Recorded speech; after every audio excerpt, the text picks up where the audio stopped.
Hey everybody, it's Andrew with Braggins Adventures. Today, we're going to spend the weekend in San Francisco. Are you ready? Let's go! This is Braggins Adventures. For this video, we will arrive on a Friday afternoon at the cruise terminal instead of from the airport, but you can easily adjust to arrival from the airport. We'll then fly out on Sunday from SFO. Also for this video, we're staying in the heart of Union Square, and we'll be walking or using public transportation options everywhere we go. Since we're close to Pier 39 at the cruise terminal, we're going to walk there. I know what you're thinking, but what about our luggage? There are several services that offer luggage storage, in addition to a few hotels that provide that same service. Of course, you can always just take it to your hotel before heading out for the day. The choice is yours. Let's take a look at the tourist hotspot known as Pier 39. We're going to start with a bite to eat at a place called The Hook. The Hook, like most dining venues at Pier 39, has indoor and outdoor seating. It's located on the first level of Pier 39, and they have a variety of beers on tap for those hot summer days. The Hook's menu is a little bit disjointed in its offerings. Feel free to pause here and take a read, or just look at the offerings in the display case.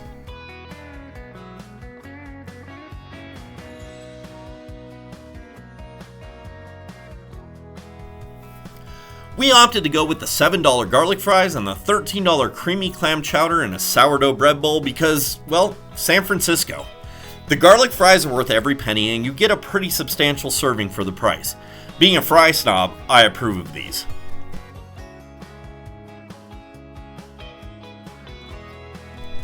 The bread bowl is on the cheaper side for the Pier area of San Francisco, and the amount of clam chowder they cram in is great. The clam chowder is one of the best we've enjoyed and the flavor is on point. I had very low expectations given the look of the place when we walked in, but there's a hidden magic in The Hook. One more reason never to judge a spot by its outward appearance. They get layers of flavor in this chowder, and that makes for a pleasant spoonful.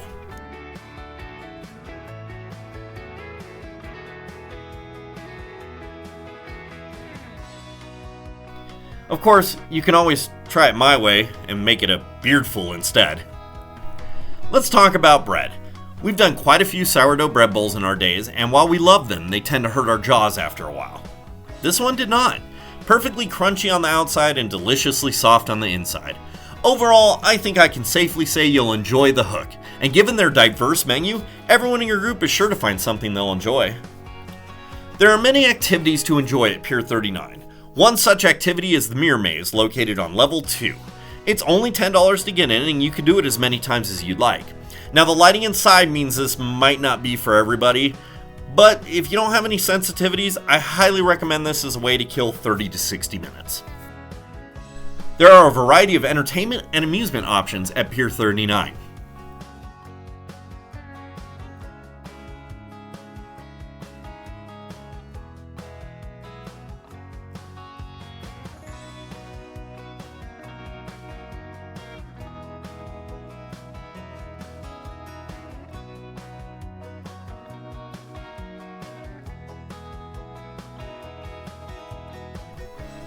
There are many stores offering something for just about everybody.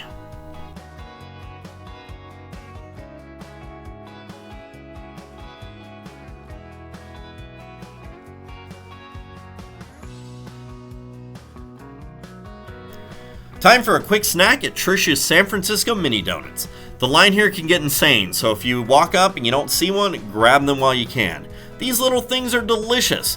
The price is a bit high at 83 cents each if you only do a half dozen, so why not grab more? The price gets lower and lower the more you buy.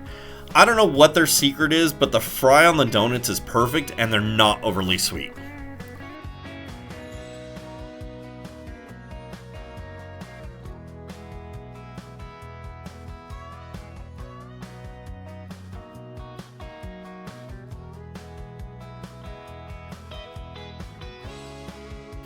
Nearby to Pier 39 is Fisherman's Wharf. Once we had our fill at Pier 39, we walked down to Fisherman's Wharf.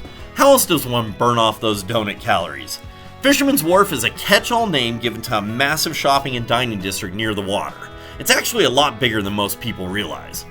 One of our favorite things to do here is called the Musée Mécanique. It's an antique games museum and a spot you could easily kill 2 hours and $80 if you love playing games. Now, admission's free, but it can get very warm inside. Thankfully, their back door opens right onto the pier and you can snag an ocean breeze at any time. We've been here when it's very crowded and that can get a little overwhelming. But this is a fun spot and we try to hit it every time we're in town.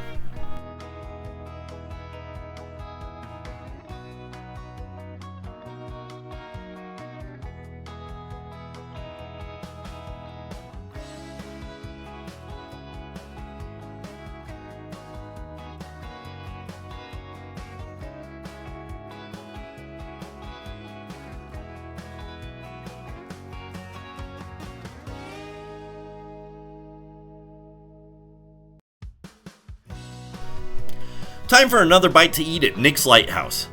We opted for their classic fish stand outside, which features the same menu and a grab-and-go manner. Plus, there's a small seating area out there. There was so much to choose from, and the prices seem high at first glance, but this is the Fisherman's Wharf area of San Francisco, so honestly, they're fairly decent.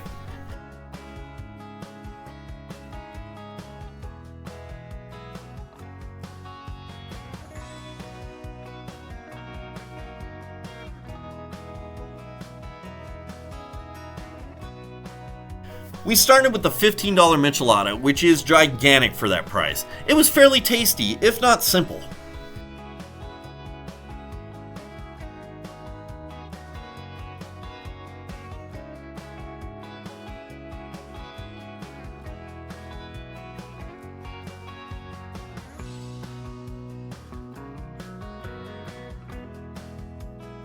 It was good enough that Alyssa enjoyed it, and she's not typically a tomato person.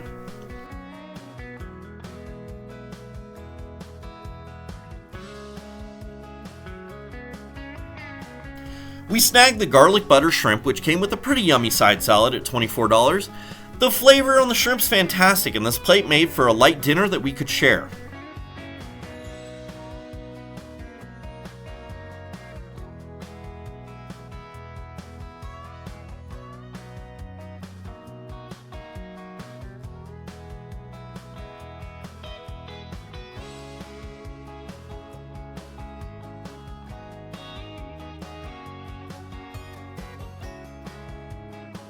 Why not close your evening out with a bike ride?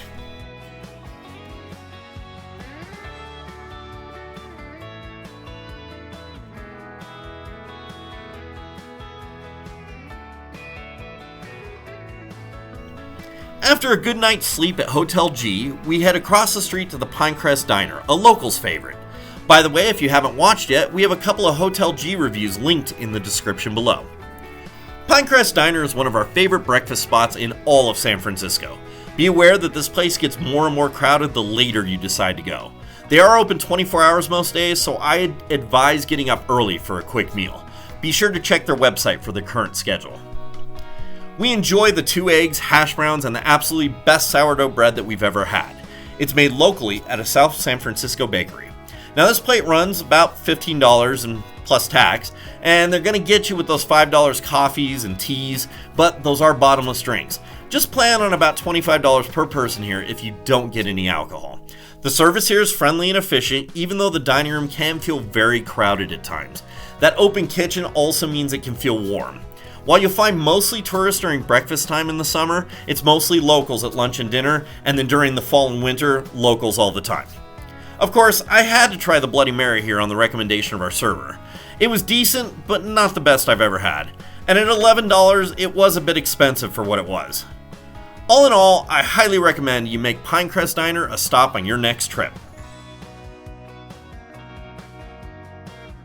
We grabbed a lift to go spend the morning at Golden Gate Park.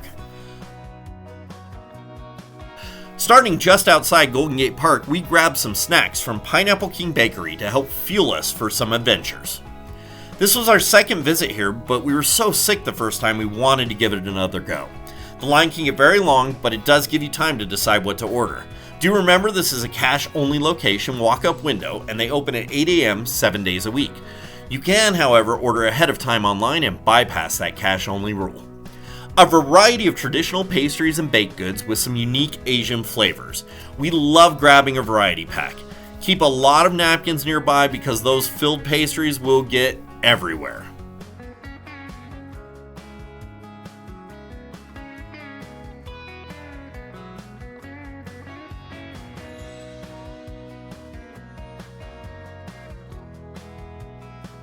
We enter Golden Gate Park proper at 19th Street since that's the closest entry point to the Pineapple King Bakery.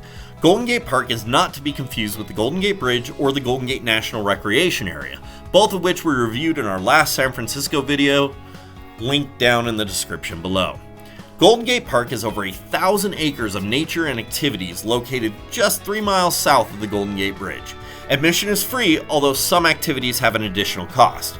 The first spot we checked out was Strawberry Hill, which makes for a great morning jog or some light hiking if you're feeling adventurous. The variety of flora is beautiful, and the top of the hill offers expansive views of the 2 lakes surrounding it. We saw a number of locals getting their morning workout on, as well as several dogs being walked around on the fairly easy trail.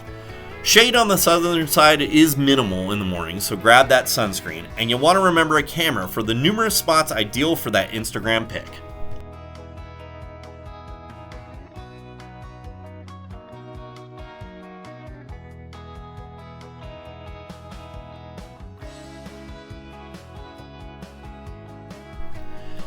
Up next, we visited the Japanese Tea Garden with a staggering admission price of $18.75. Now, if you have the time and you plan on visiting multiple paid gardens within Golden Gate Park, you can snag a multi-pass, which does help bring down the individual admission cost a little bit. The Japanese Tea Garden felt peaceful even with the peak Saturday crowds. It's surrounded by tall trees, making you forget you're in the middle of San Francisco. This is the oldest in the US, having been created for the 1894 California Midwinter International Exposition as the fair's Japanese Village exhibit. There's a small gift shop plus a variety of garden spaces to enjoy. Those include a pagoda, dry landscape garden, and a Buddha. You can see what's in bloom on their website.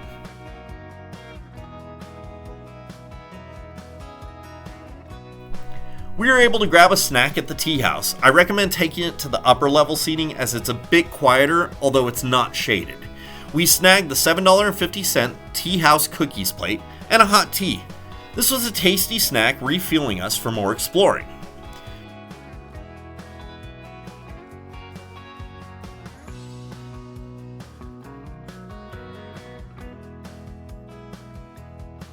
One of our favorite activities here was crossing over the traditional Japanese footbridge.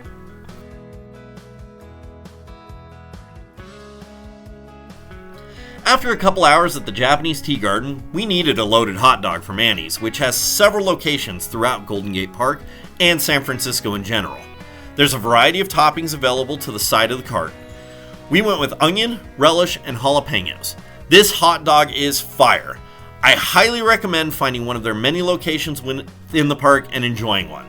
I'm sorry, I don't remember how much it cost. I want to say it was in the $7 to $8 range for this dog, and I can't remember if it was a cash-only location. I do know we paid cash.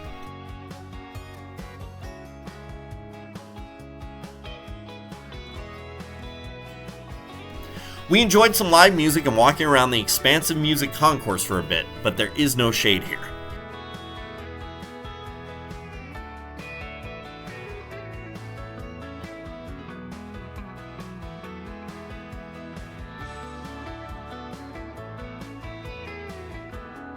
We headed across to the DeYoung Museum, but not to go to the paid exhibits.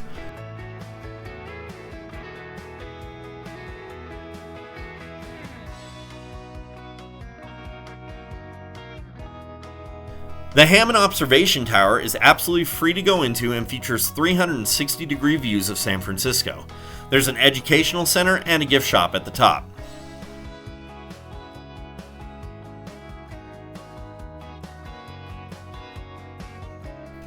Another paid garden included with the aforementioned multi-pass is the San Francisco Botanical Garden.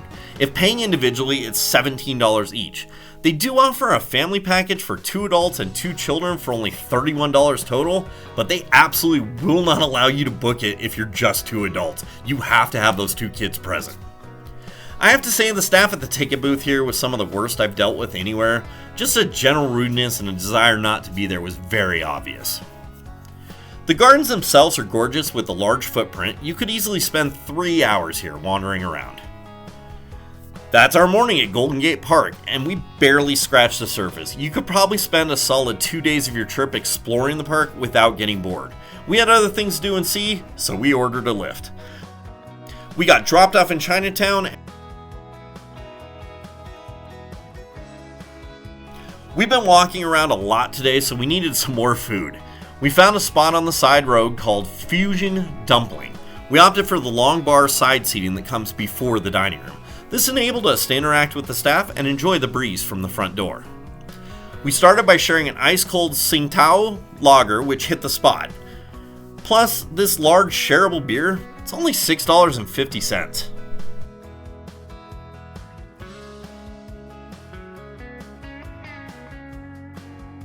For food, we grabbed this $8 green onion pancake.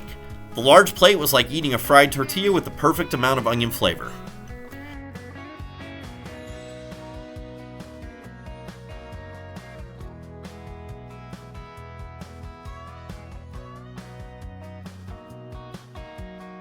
We were blown away by the serving size of the $9 Kung Pao chicken bao. Alyssa, of course, didn't find it spicy, but I thought it had good heat.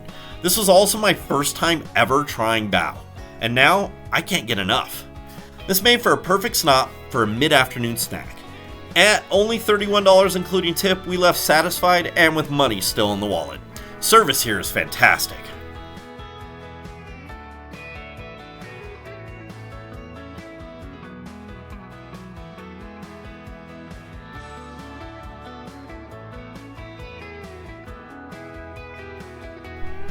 After dodging in and out of many shops in Chinatown, we headed to the side window at Golden Dragon to grab some delicious dim sum. We've seen these dim sum on YouTube a few times. Inexpensive at about $7 for 4 of them. The only downfall is that this is a to-go window, so you're going to have to go find some ledge on the street to dine on.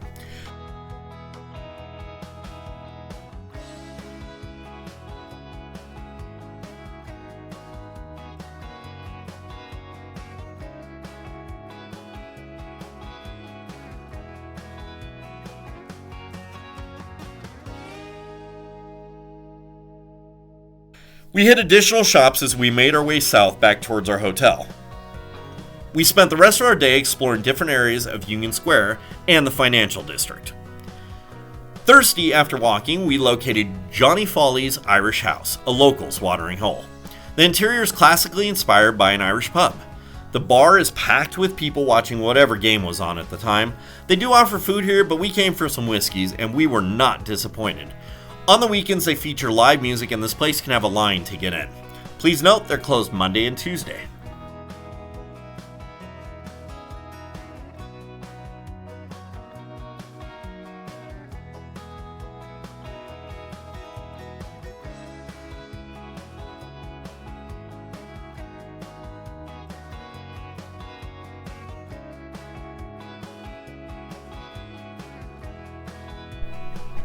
While technically not in Union Square or the financial district, Salesforce Park is close enough. We walked south to explore this rooftop garden where we planned on simply enjoying a stroll.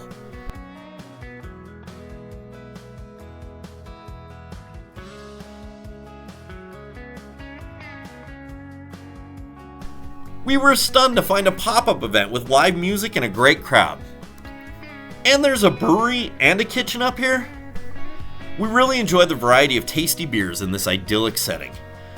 You'll want to check out their schedule and find out what's open and when there's events and that kind of stuff. It's a fun distraction, and the walk here from Union Square was a great way to burn off calories. The little garlic knots are freaking delicious too.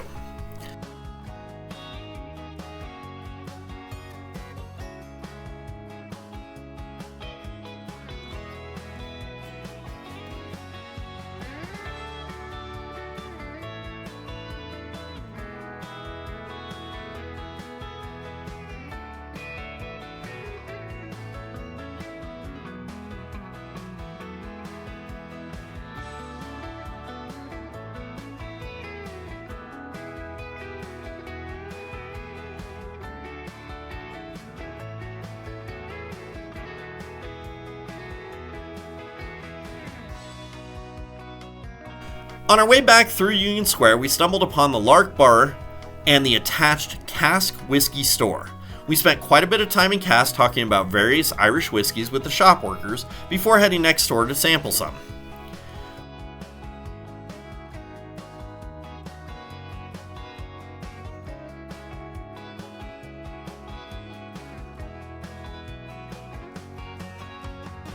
We were considering buying this bottle, but we had to sample it first. Spoiler alert, we ended up getting the bottle.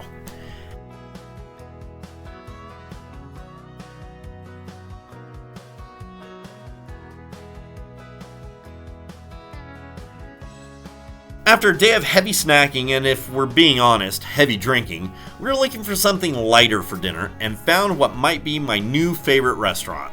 The Oasis Grill features a Mediterranean menu of fresh and fast bites, and I can't think of a single bad thing on that menu. They have 5 locations in San Francisco, but this one closes really early at 8 p.m.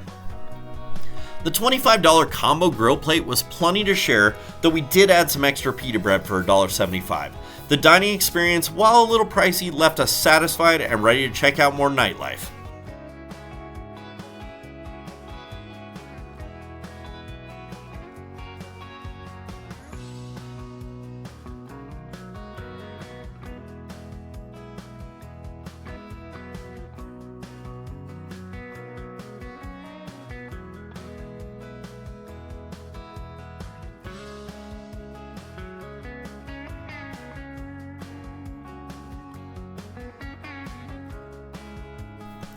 We closed out our evening at Sam's Cable Car Lounge.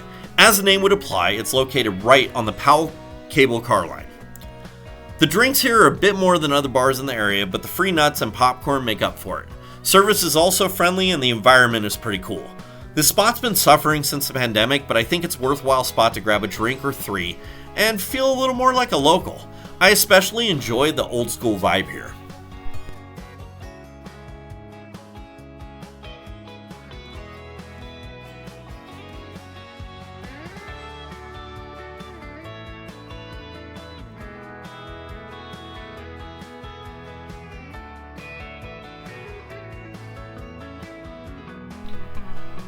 We opted to try Cafe Mason for our final breakfast in San Francisco. Located less than a block from Pinecrest Diner, this place was packed. Food prices were very comparable to Pinecrest, but the drinks are less expensive here. Service is very fast and efficient here, and the decor is, eclectic. Should I mention that due to their license, the Bloody Mary you're looking at is a Korean Bloody Mary made with soju? But you know what? It's one of the better Bloody Marys I've had, and it's only $10. Alyssa opted for the exact meal we had at Pinecrest. It's $17.50 here and comes with bacon. I tried the Huevos Rancheros for $18.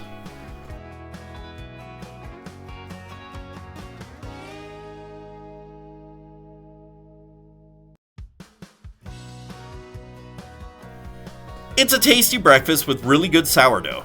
The eggs are perfectly cooked and the hash browns have a nice crunch. The bacon was some of the best we had all week.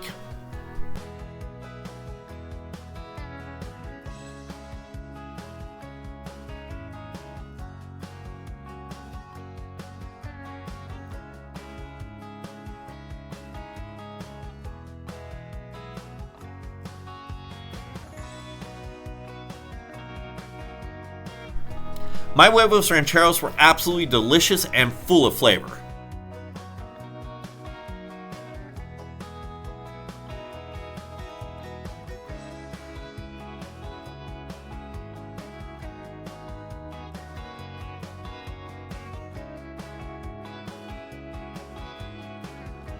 My side was the same crispy hash browns. All in all, I can't decide which of the 2 breakfast joints I enjoy more. Have you tried either? Let us know in the comments below. I'm going to end this with a bonus at the airport. We had a weird midday flight, but of course we had to get to the airport early, and while flying home can be a sad experience, it doesn't have to be. We discovered Cat Cora's Kitchen near our gate, and decided to check it out while waiting for the flight. This is not going to be a cheap stop for you. We spent $150 including tip for 2 appetizers and a few cocktails. Now in an airport I expect to pay more, so it's fine. The restaurant's located as a standalone space sticking out into the terminal with pony walls all around. The Bloody Mary here is very different but very tasty.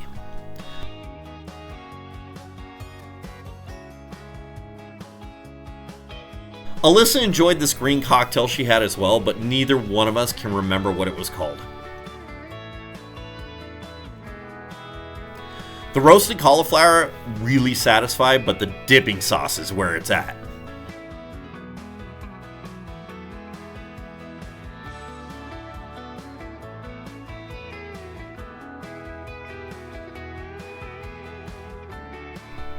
The chicken salad was tasty and satisfying, but the apricot vinaigrette is one of the best dressings I've ever had. Like I said, the spot's not cheap, but the service is fantastic and there are TVs so you can watch sports ball. There are worse ways to spend an hour waiting for your flight. If I can ask you to take a second, hit that subscribe button, and if you enjoyed this video, give us that thumbs up. It really helps us with the algorithm. You can also find us on TikTok, Instagram, and Facebook, where we post other content. That's our weekend in San Francisco. I do hope you enjoyed this video. If you want more San Francisco content, click on this playlist right here. You can also click this video for 4 more days in San Francisco from a previous trip. Thanks so much for watching, and we'll see you on the next adventure. Bye!